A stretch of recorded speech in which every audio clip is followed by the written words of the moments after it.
Baba says all religions are good. All religions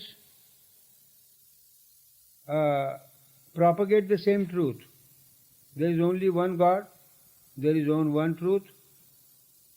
No religion is greater than another religion.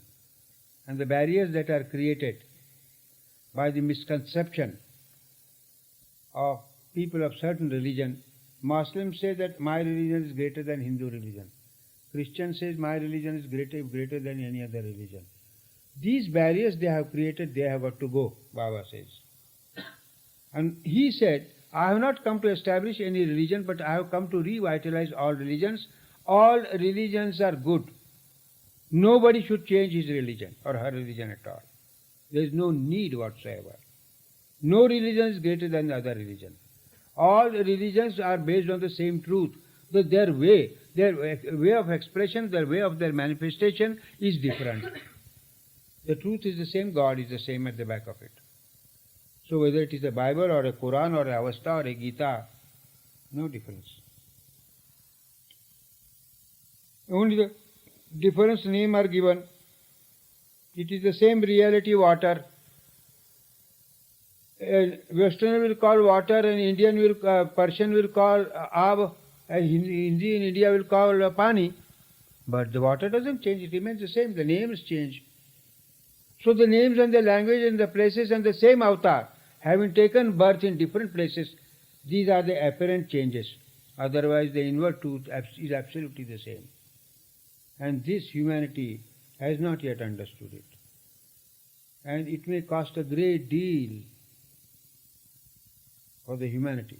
It may have to undergo through a great suffering to admit this with all its heart. Because this cannot go on forever.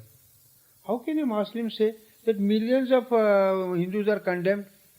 Is God so unjust that he has to condemn millions of Hindus and they will only favor Mohammedans? And the Roman Catholics will say they will only favor us and not other men of other religion. On one hand, you say God is most generous, is more compassionate, and condemn millions of people of other religion. This is absolutely illogical. This cannot stand for long. So a time will come, and according to me, a time will come when there will not be any remedy left excepting Meher Baba. That it is a junction point of all religions, and they will have to come to him.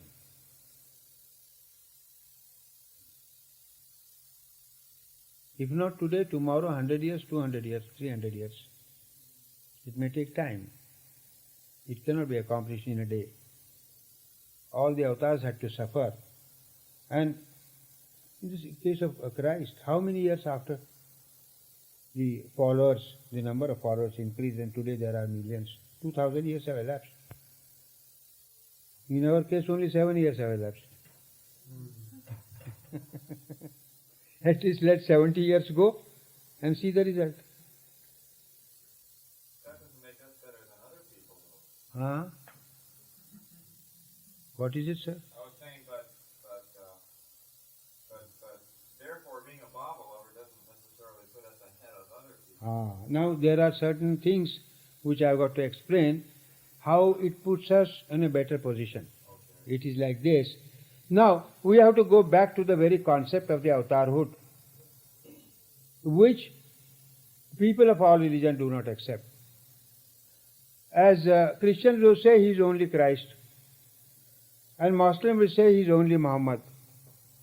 There are only Hindus who say they have faith that avatars can take birth at all times at different places, and apparently their language may be different, but inwardly they are all one. So he is the same avatar. If that concept is first of all accepted, then it means that Zoroaster, Rama, Krishna, Buddha, Christ and Muhammad, they were all avatars, and Meher Baba is the avatar. Now, Meher Baba is the recent one. The same avatar comes once between 700 and 1400 years to revitalize the entire spiritual atmosphere of the world and give a push to the world. This is the truth of it. Now, for anything to be done, for my prayer to be accepted, or for any work I have in my mind to be fulfilled, any longing, a noble longing to be fulfilled, to whom shall I send the application? Shall I send it to Mr. Carter or Mr. Ford?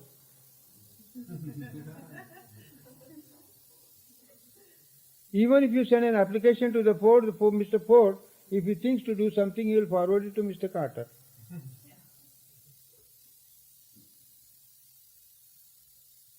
This is the truth of it all. I am telling you this, it is not my own, sir. It is what I have heard from Baba. May not be in the same language or words, in a different way. So that is it.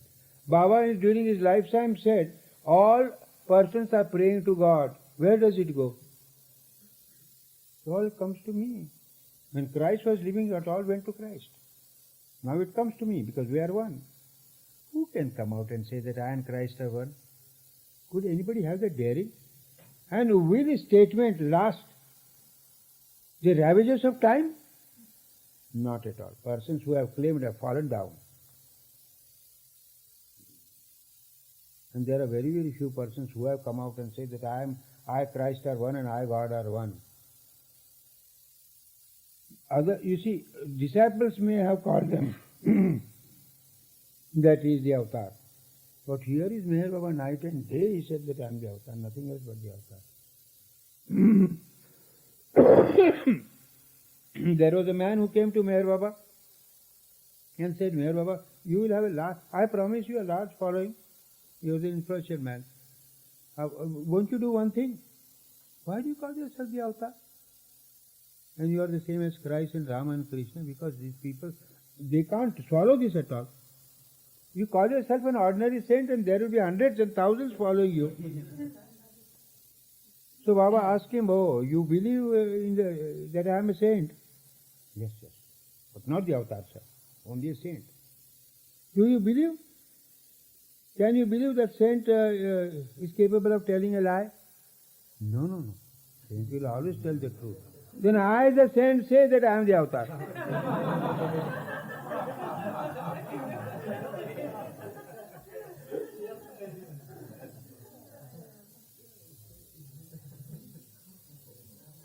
So he kept quiet. Then Baba explained, at what cost should I say something wrong? Do you expect me to be so dishonest to myself to say that I am not the avatar, in spite of the fact that I am?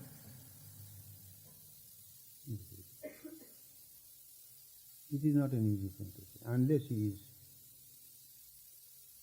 Whether you believe him or not, Baba says it is your question.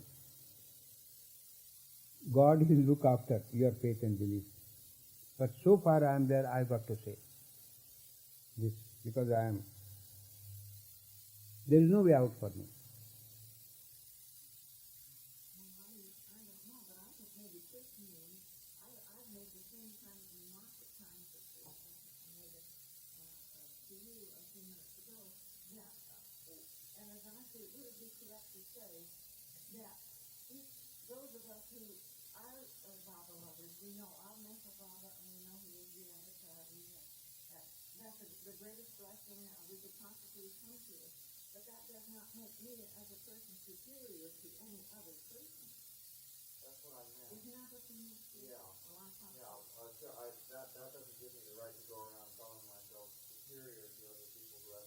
No, you have the right to not accept it. He has the right to express himself.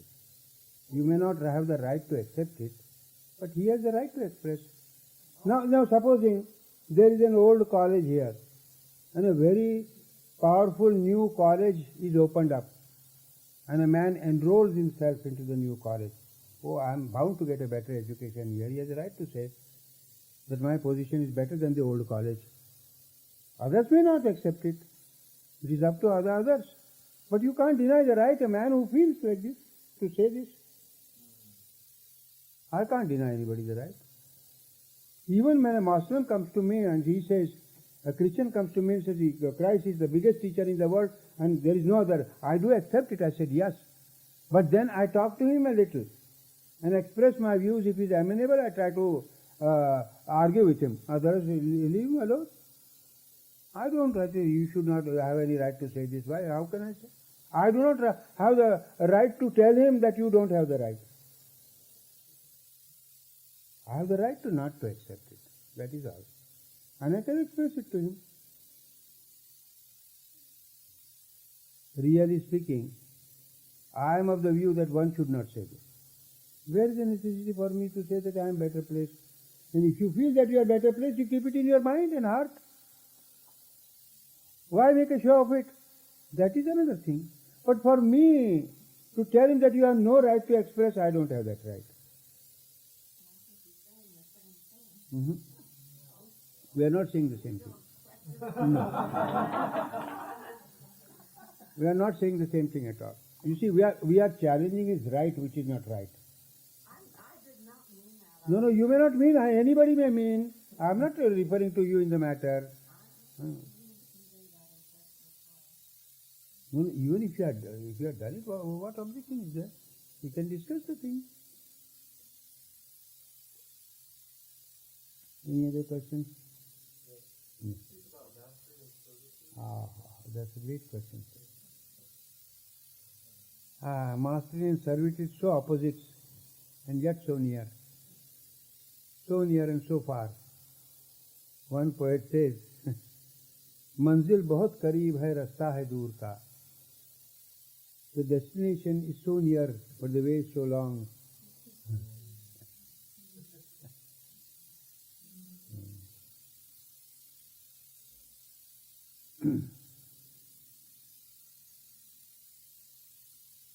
It is said that in the matter of our service and humility, if we go to the lowest position, that is self-effacement, then we have every chance to go to the highest. Just as bow and arrow, the bow will hold like this in the arrow, and as much as we draw this arrow backwards, it will go forward with as much force. So to go to the highest, you have to go to the lowest. Not the lowest depth of degradation. It's the lowest depth of humility and self-effacement. Then you can rise higher.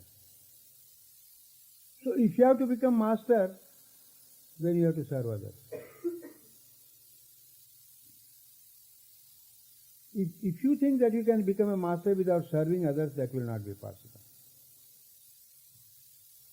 Now you will ask me a question, whether I shall serve MeherBaba or whether I shall serve others. There are two aspects of God, as there are two aspects of the avatar, the personal and the impersonal. And one poet has so beautifully said, एक लफ्ज़ मोहब्बत का अदना ये फसाना है, सिमटे तो दिले आशिक और फैले तो ज़माना है. He says that insignificant word love is most significant. It has a great potentiality, but he on purpose calls it insignificant, to convey the sense of being very significant.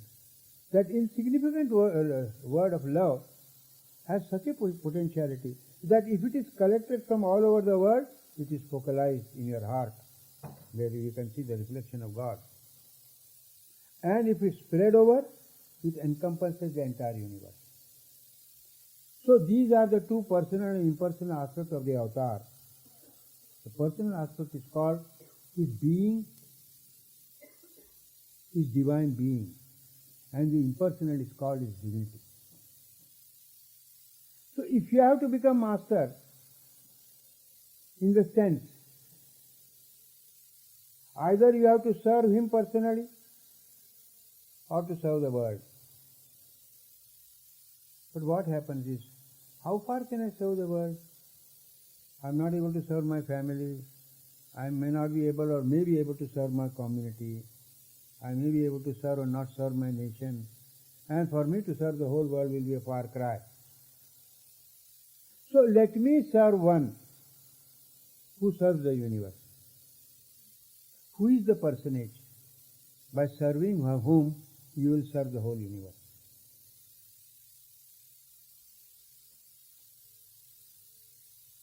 Mastery is attained only in your giving service. That is self-effacement. Another word for self-effacement. That is all. It all amounts to this.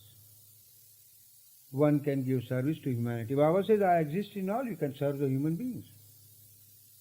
That is his impersonal aspect. Somebody says, no, I will serve him. He is free to serve him, he is free to serve humanity, whatever he likes.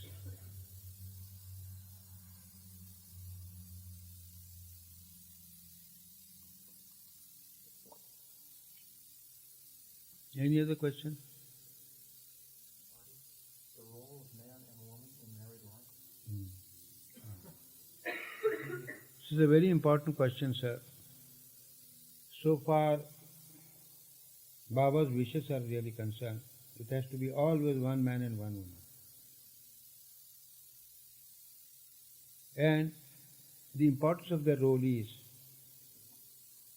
it is something like, in the world, in illusion, in Maya, there are many, many terms to express the entire illusion, the entire creation is based on duality. Duality means you are different to me, I am different to you. And so far, we think of unity. It is only the Unitarian existence of God that we can think of. He is one. He is beyond this creation. And what is all happening, the entire functioning of this illusion is based on duality. And these two, duality means opposites, like black and white, happiness and misery, man and woman. So if you ask me the real object, of course, so far from the material point of view, the object is only for the progeny, for the race to continue. That is the physical point of view. For spiritual point of view, the two souls fuse into one, and the result is unity. Then you go to the feet of God, who enjoys that Unitarian existence, and you get fused into it. Love for each other and united love for MeherBaba or God. This is the position of man and woman.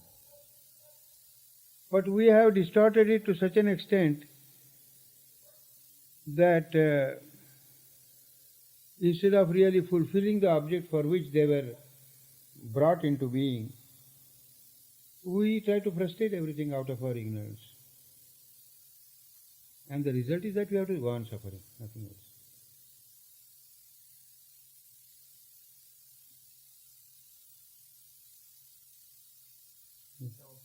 Hmm? Yes. What story? Time you wrestled with Baba? To this morning I suggested you some very good stories. Have you taken down? At that time you did not take down. I do. But what was it? It was very nice. What journey from Baba? You are going all backwards. That was a very new story. Yes? You spoke earlier, someone asked you about spirituality, Yes, yes. and you said something about consciousness. Aha. I wanted to understand. Yes, yes, very good, very good. Because it just occurred to me, that was not the time for me to say, I did say it and nobody questioned, but now you have remembered, I am very glad. You see, contradiction and our logic, our intellect. Logic is the product of intellect. Intellect is the product of mind. And mind lives in the state of duality all the time. We are just talking about duality. It is very important thing in our life. Intellect is very important, it is very powerful, it is very useful. All the physical comforts that the whole world enjoys today are the emanations, are the product of our intellect. If the intellect was not there, these scientific inventions, these technical things and technologies would not have come into existence. It has a great importance, it has a great part to play in our life. And it is bound by contradictions. It is based on contradictions. It is based on duality. Yes and no. Darkness and light. Man and woman. Happiness and misery. Everything opposite.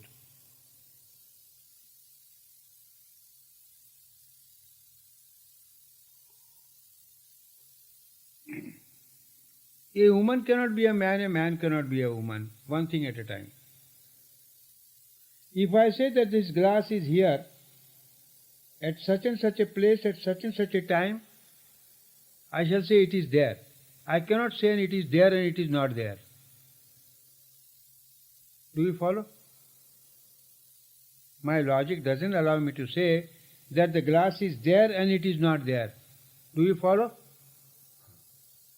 But spirituality is not bound by this. The glass can be there and not be there. It is not bound down by the law of logic, I say. It is above the law of logic.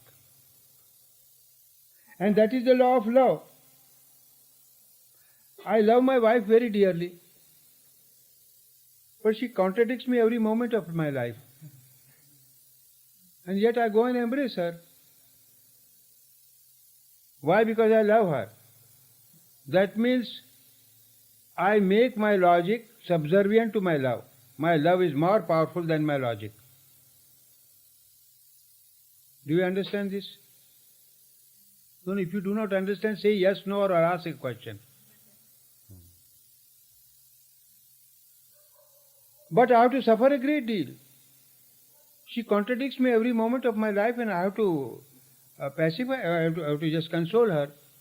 But because I love her, my love is so powerful that it can overcome the contradictions. So love is a thing. In beautiful message of Meher Baba, he says, love is the reflection of the unity of God into the life of our diversity. Love is the reflection of the unity of God into the life of our diversity. That means it is the only liaison, it is the only bridge between man and God, what we call love.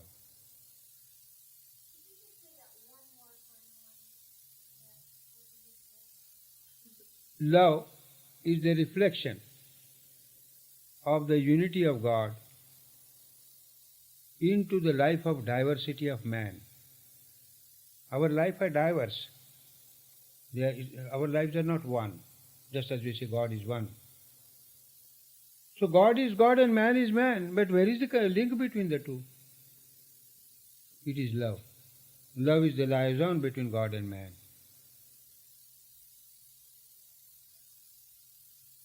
So the law of love far exceeds the law of intellect. And therefore, logic, which is the product of intellect,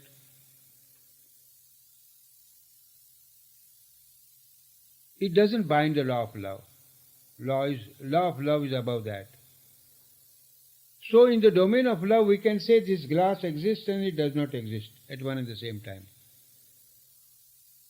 But in the domain of duality, we can't say this. We are bound by this law of duality. Either it is there or it is not there. So I say spirituality begins at a point where there is extreme contradiction. Many things in the life of spirituality of a man, he has to experience many contradictory things and stand up to it and not run away from it, which a logic will not tolerate. If we try to put spirituality to the test of our logic, we shall ever fail. That is why Meher Baba says that you will not understand me unless you love me. So if you have to read his book, God Speaks, you must love me to understand what I have to say.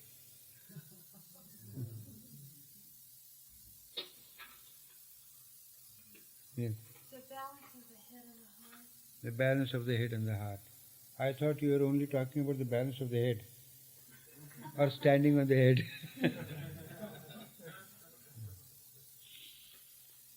Head represents the intellect or mind, heart represents love. And Baba says the mind of man is running so fast in the world today that the heart really cannot catch up to it. He does not want to reduce the speed of the mind, but he wants to increase the speed of the heart so that both can run neck to neck with each other. And there will always be balance maintained between the head and the heart. The heart is very innocent, very pure, but sometimes likely to be usurped by a cheat or by a scoundrel. So one poet so beautifully says, I will tell you that later. That's why the mind is there to give guidance. The heart may not be cheated or deceived by anybody. So the intellect stands as a sentinel, as a guard, to protect the interests of the heart. But this mind itself is also very mischievous. It may not allow the heart to be usured, but it can mislead the heart itself. So one poet has so beautifully said, अच्छा है कि दिल के पास रहे पासबान अक्ल, लेकिन कभी कभी इसे तन्हा भी छोड़ दे. It is all right that the intellect stands as a guardian, as a watchman, near the heart, as a sentinel, to protect the interests of the heart. But do not have it that way. Sometimes separate them. Let heart function in its own way and let the mind be set aloof from the heart. Because the influence of the mind is always not very healthy. It's also very mischievous. That is why the head and it will always create problems. So the balance of the head and heart is very necessary. And that's what I mean. When the perfect balance of head and heart is achieved, it forms your conviction.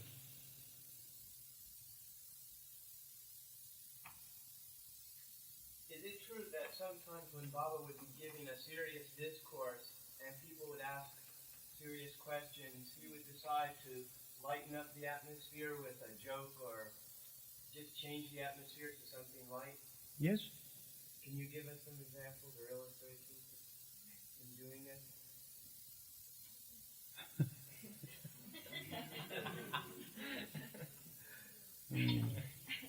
Let me first go through this balance of head and heart, which I have already lost by your question.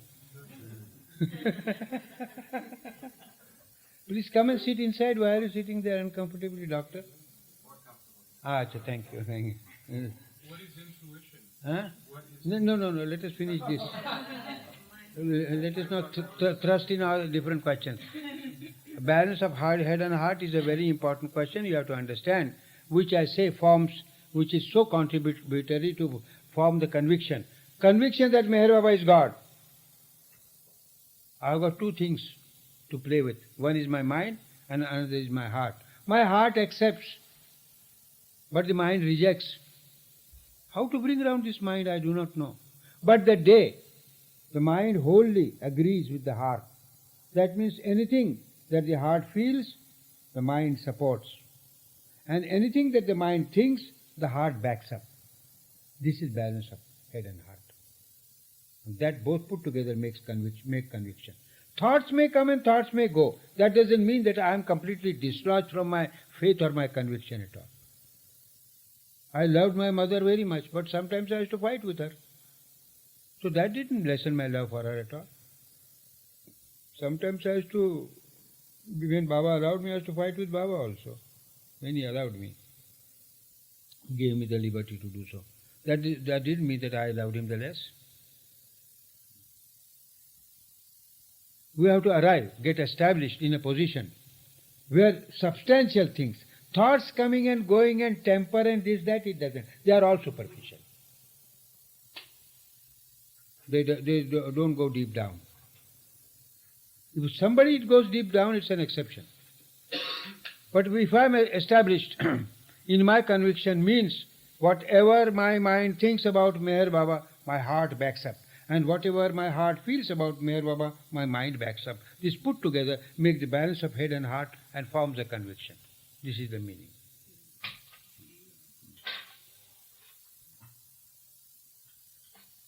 This once gotten, never lost. Once you get that conviction, it never goes away. Other superficial fights I may kick you, I may abuse you, I may do something that, and some conflicts may arise, but it doesn't touch your real love and your conviction at all.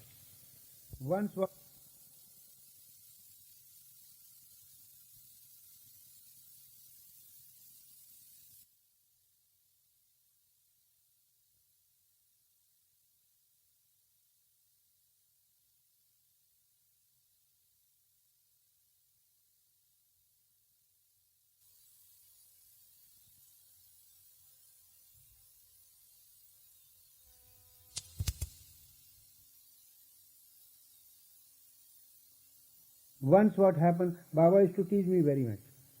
And one day I got so teased. I went aloof and sat there like this, musing. Then, what was I doing, there? I'll tell you what was I doing. I'll tell you a little later. Then Baba sent for me. Some man comes and, oh, Baba wants you there.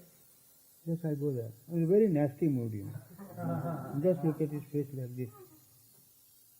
What were you doing? I was sitting there. What were you thinking? Baba, I was sitting there. What were you thinking? I was abusing you, Baba. And he laughed. What a graciousness. You have to be very honest with him. What kinds of abuses were you thinking of? Are abuses any? Is there a limit to abuses, sir? Can you draw any limit to any abuses in the world? They can exceed any norm in the world. What were you doing? Huh? What were you doing? You're going to tell us what you were doing? No, I was in a very nasty mood. I was so much peeved. My head was raging with many thoughts, of anger. Why does Baba do this, and why does he tease, and why should he do this? He's the avatar, and why should he tease me like this? And I actually abused. He asked me, what were you doing? First I tried to avoid. I said, I was sitting there. I said, if he doesn't ask me further, it will all end there. He asked me twice, what were you doing? I was sitting there, and the fact was I was sitting. It was not a lie. But what were you thinking? Then again I said sitting. What were you thinking? Then I said I was abusing. He knew it, didn't he? Huh? He already knew it. He knows where the world. He knows when the world is going to come to an end, but he never says it. No. He always took recourse to the very natural means, and he never showed his under exceptional conditions, in exceptional things. Of course, he said what he knew. Otherwise, he did not say at all. It is a saying in Indian language, "Jisne paya, usne chupaya." Anyone who has gotten it, he has concealed it. Then you come out and say it. He always took recourse to ordinary means. He knows everything, but he asks. What was your question now, sir? Come on with it. And there was phases when Baba would lighten the atmosphere.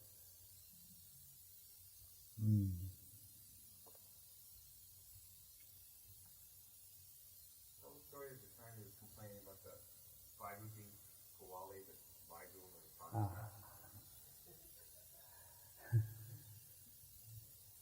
You see, Baba had once taken us, a few of us. Gustaji was there, I was there, Baidul and Kakabaria, only 4, and Baba himself, 5th. At the bottom of the Himalaya hills, in a place called Kathgodam. It's a far-lying place from Maharashtra, from Meherabad and Meherabad, hundreds of miles away.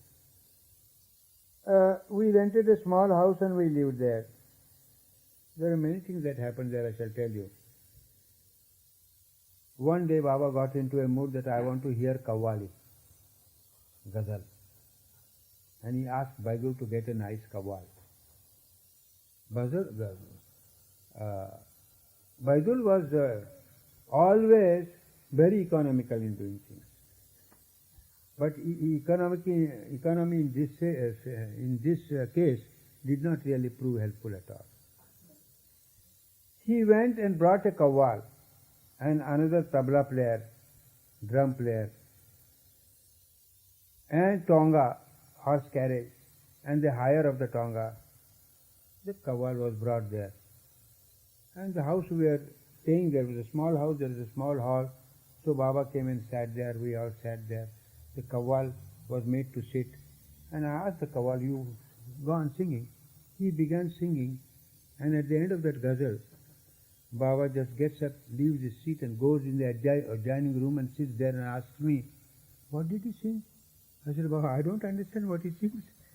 There is no tune, there is no song, I do not know what it is all about. Baba said, let him go now. I said, Baba, why not give a try, let him sing another song, we shall see. Probably the first may not be good, another may be nice. So, I induced Baba to come and sit again in the small hall, and he was asked to recite another ghazal. Sing another ghazal. The result was absolutely the same. It was fantastic. I could not understand what it was all about. And I did not know the reason of it all. Why? I have never heard a kawal, so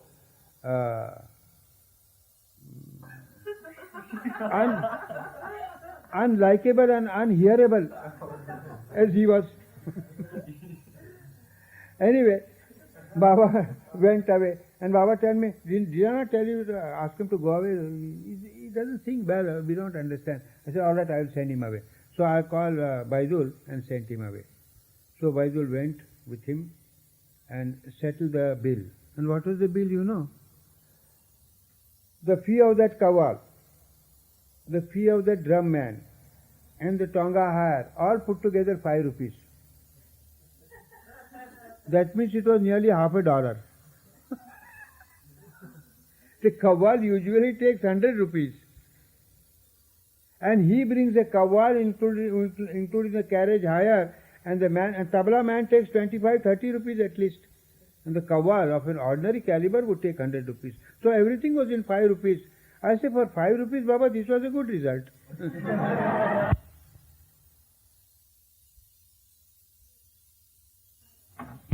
Like this, it seems as if he's carrying a sort of a ball of light in his hand, and as if a man is carrying a lantern, it goes like this, you see.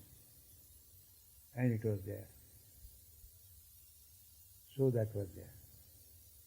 This was one incident.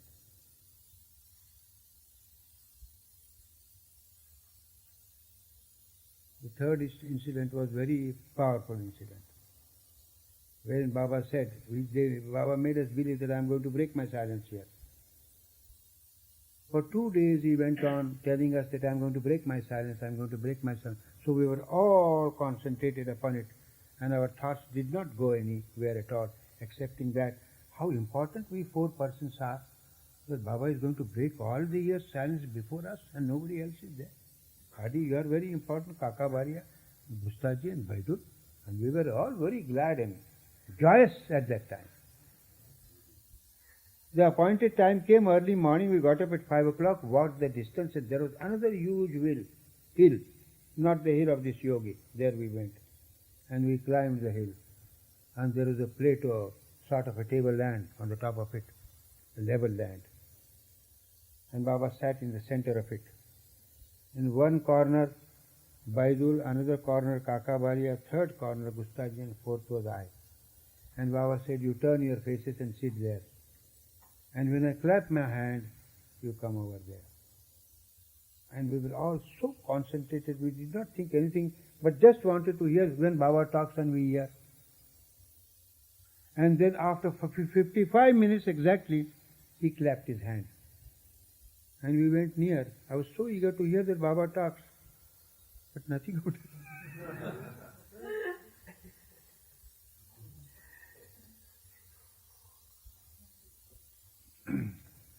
The ground on which he sat, we took that earth and we have preserved it. I got it with me. Baba did the great work there, and he wanted our entire concentration in it. This was the thing he said, that he was going to break the silence, so we got concentrated over it. Others, our thoughts would be running hither and thither. That explanation he gave later. But you did hear Baba's voice, didn't you? Yes? I heard that you did hear Baba's voice. You heard him say, Yes, I have seen. But I can't reproduce that voice. How can a crow reproduce the voice of a cuckoo? Cuckoo. Cuckoo. Did Baba ever laugh out loud? Did you ever hear it chuckle? Oh yes, chuckles, laugh, everything. Talk. Everything is a man. No, I mean, after he was observing silence, when he was older, did he ever vocalize laughter? No. Didn't vocalize. Laugh sometimes we used to hear. Just yes. Yes. Just a little laugh. Nothing more than that. But no utterance of any word at all.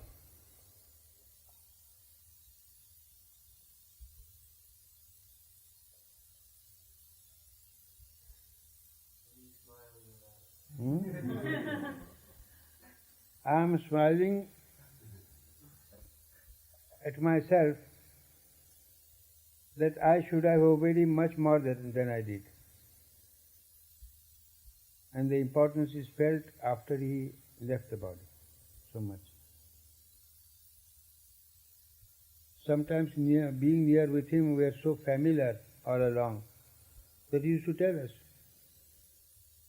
I am God. Yes, Baba, we know you are God. For the last many years we have been hearing you are God. No, I am God. You repeat it, I am God. Like this you see. So I say, we used to get so familiar that sometimes an air of indifference used to come to us. Then he would say, I am God. Because he played with us, we all slept in the ground, he laid himself here and I and Gustaji and other Mandli and all that.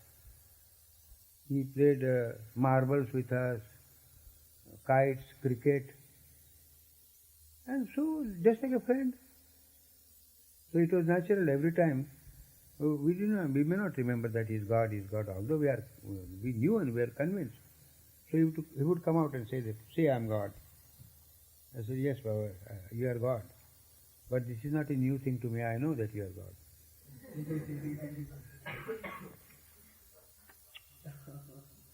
1 month before he dropped his body, I was supposed to go to Meherabad every day for work, because Meherabad people would not come out to the town at all, and I had to send them all the provisions, foodstuffs and stationery and everything, their clothes and wash and laundry and so many things all. So one day I went there. He was very bad in health, and his health was not good. I did not go and disturb me unless he called me. But on that specific day he called me inside, and I went and stood there. He says, do you know that I am God? Yes, Baba, I know. Do you know who I am? First of all he tells, do you know who I am? I said, Baba, is this the question to ask after 47 years being with you? This should have been asked much earlier. No, I am asking you again. I am God. Say I am God. Go and tell everybody I am God. Yes, Baba, I will do that. Now I know what I am doing. I know what I am doing. My suffering is too great, and I will go in coma. But I am going to come back. Go and tell everybody. And see, all this Mandli want to take me to Pune Guru Prasad for a better treatment. Tell Gavan, Dr. Gavan, tell all others that if they do that, I will drop my body. I said, no, Baba, how can they go against your wishes, and they are not going to take you there, all that. And after 1 month, suddenly, he gave a sleep and went away.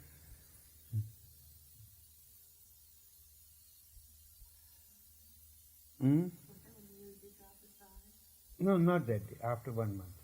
Oh, I'm sorry, I misunderstood. I thought this was something you were doing to try and get you to do some work for him. Like, I've read stories where he would we always be saying things like that to Yes, yes, kind that of is. shake everybody up. Then, when his condition became very serious, Dr. Ginde was the man, the neurosurgeon. He was a very famous man, Baba's disciple.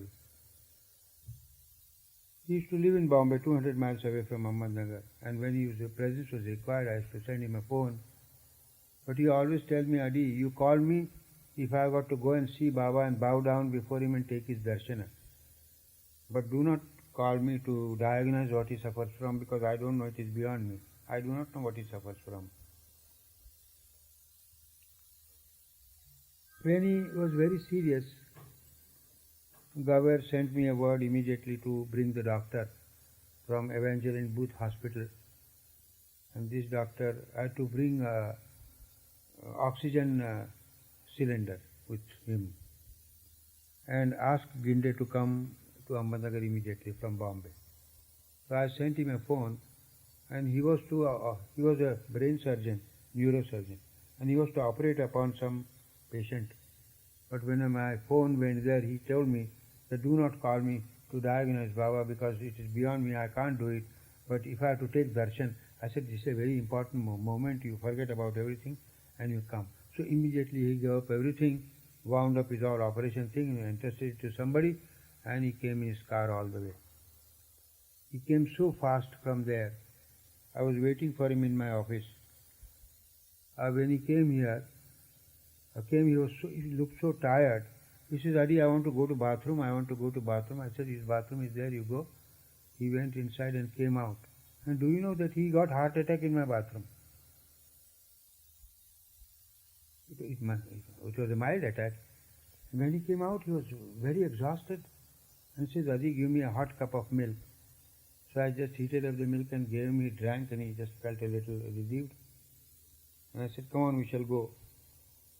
Then Booth Hospital doctor, his name was Brisman, he, I and Dr. Ginde all, and that cylinder and everything, in 2 cars. Doctor had his own car. We went fast there. And Gavar was so anxiously waiting for us. And she came out of the house, Baba was inside. Hirach was giving artificial respiration to Baba, and all the women were there. Meherama was not there at that time. She was in the adjoining room. Then we stepped in, the doctor and all. Just before, I think, a few seconds before, Baba had already gone away. His body was warm. And Dr. Ginde was asked, Dr. Brisman was asked, and they said like this. And Gavar was started shouting and wailing and weeping, and caught hold of the doctor like this, and Hirach started weeping, and money and everything, it was all. And somehow I managed to keep my balance then. I did not weep there. But then Meherama was called and she was made to sit here on the sofa. And she was looking at Baba like this. And she was so dazed, she could not even weep. She absolutely became dazed like this. And when I saw her face, I could not control myself. So I went out of the house, went into the garden and wept for a few seconds, wiped my eyes and came inside. And then we all collected together and then to form the telegram to be sent all over. And thousands of rupees of worth of telegram were sent all over the world. And to tell you that I could not have really, after his going away, could not have stuck to my office and continued to do his work, were it not for the indifference that he showed me the last 6 or 7 years at Meherazad, and the way he tried to keep me aloof from him so that my attachment to his person would really wither down and I would be able to stand on my own legs. Last 6 or 7 years, what happened? Of course, I then sat near the phone for 48 hours, every 5 minutes a phone. One phone from New York, another phone from London, third from Delhi, fourth from Canada, Mexico, and phones after phones. You see, I used to feel so sleepy, just lay my head on the table, and within 5 minutes again the phone rang. but I was able to cope up with it and work.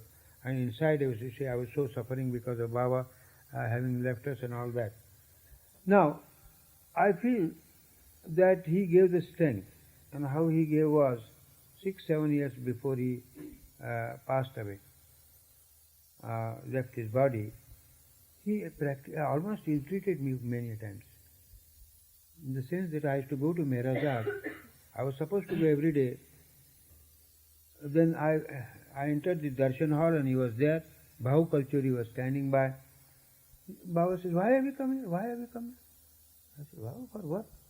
What do you have to say? Sit down. Say out." I said, "Few things. Finished? Yes. Go home." When I went out, naturally Gavar used to come to me, RH used to come to me, several things to be done. One man attending to all, and their needs, you see, they have to give me notes and chits and other things and all. Then Baba would send out Bhav Kalchuri. Is Adi standing there outside? If he is there, ask him to go home. What is this? I don't know. This happened once, twice, thrice, several times. I could not understand what is this going on.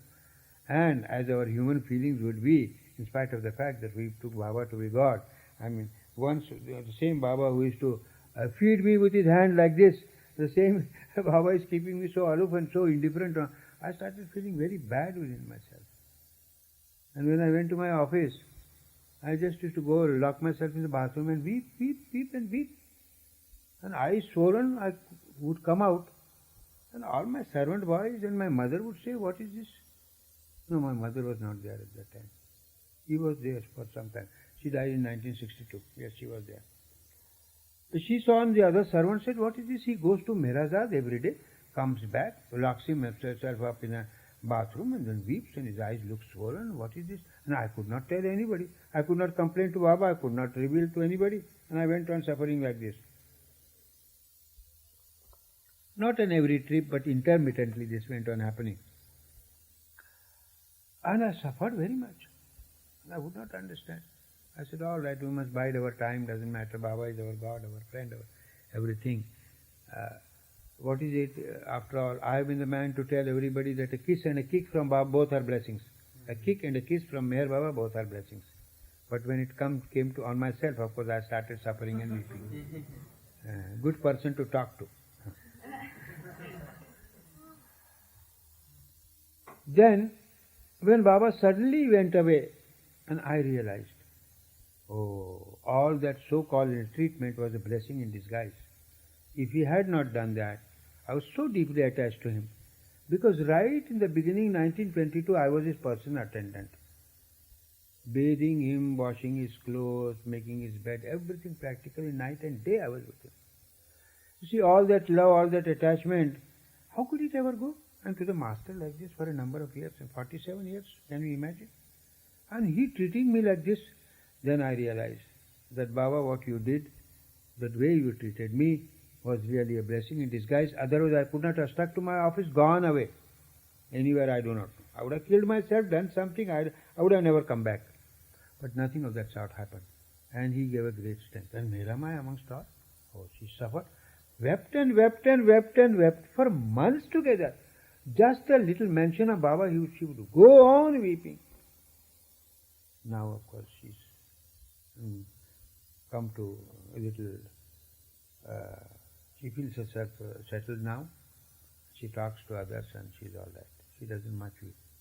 Sometimes, of course, she bursts out into tears when Baba's name is mentioned. But she is much now steady than before. So to tell you, the ill-treatment was very useful. But that was the ill-treatment at the hand of the avatar, not at the hand of an ordinary man.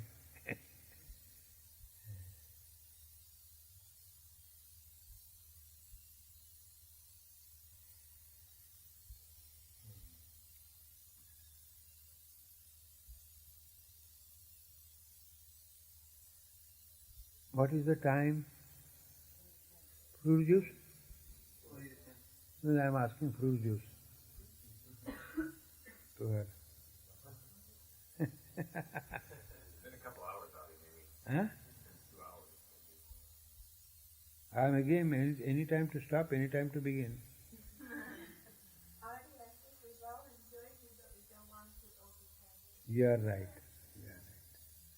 And I am very thankful to you for giving such a patient hearing, for all the thoughts expressed and all the noise created. Yes, sir? You have to say something? Huh? Yes, I am glad. Jai Baba.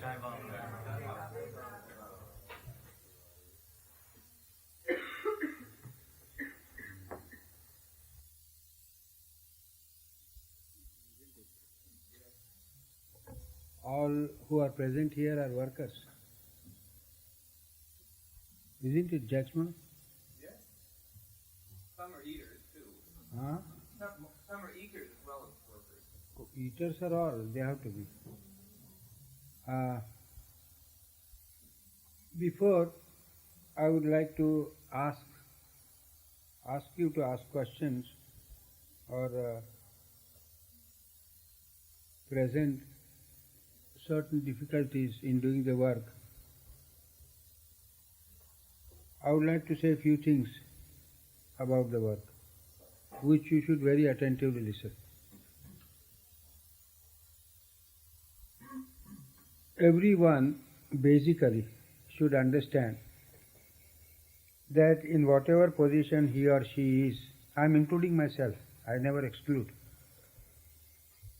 of whatever position of importance in the eyes of Baba lovers or in my own eyes I may be holding, I should understand that all the work that I do is for my own good. Baba doesn't need any work at all.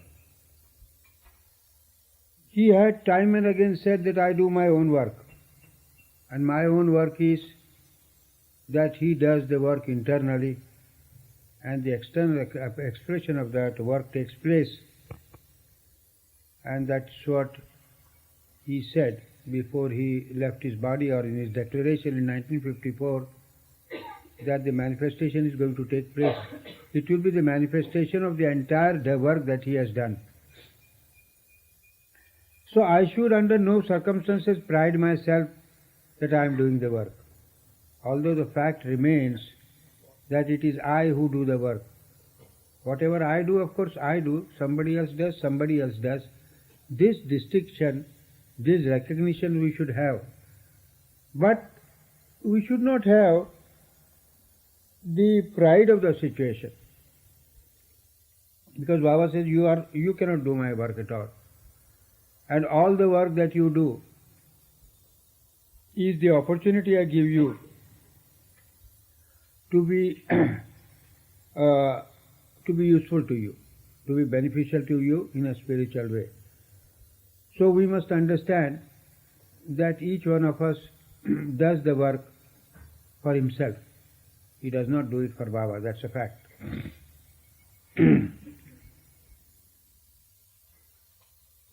If we hold that point of view always, then what happens is, anything by way of a obstacle that arises, either the clash of egos, the difference of thoughts, the disagreements between the workers, they should all be dissolved into the thought that I do not do the work, and whatever I contribute by way of doing the work is for my own good and for nobody else's. If you hold on to that thought, then I think it will be very easy for every one of us, in spite of all the differences, to have no real misunderstanding against each other. No ill feeling is too strong a word, I would say, and hatred is still a stronger word. But we should not have, I would say, ill feeling or any rancor against each other.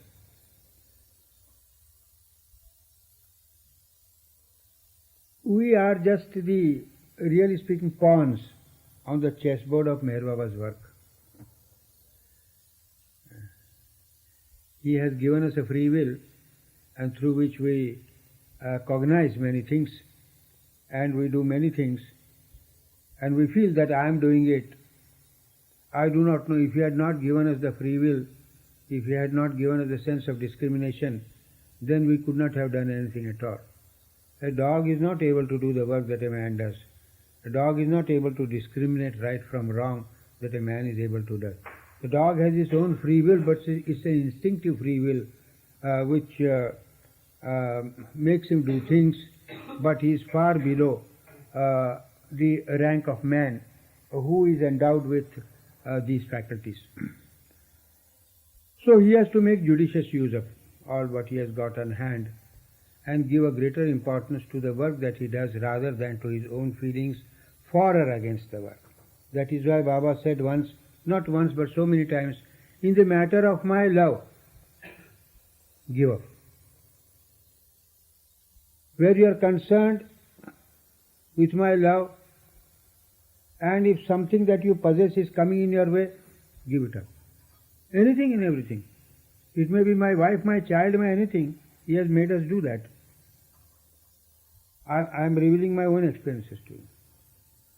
And if in the matter of his work, anything that comes in the way, give in. For the matter of his love, give up. For the matter of his work, give in.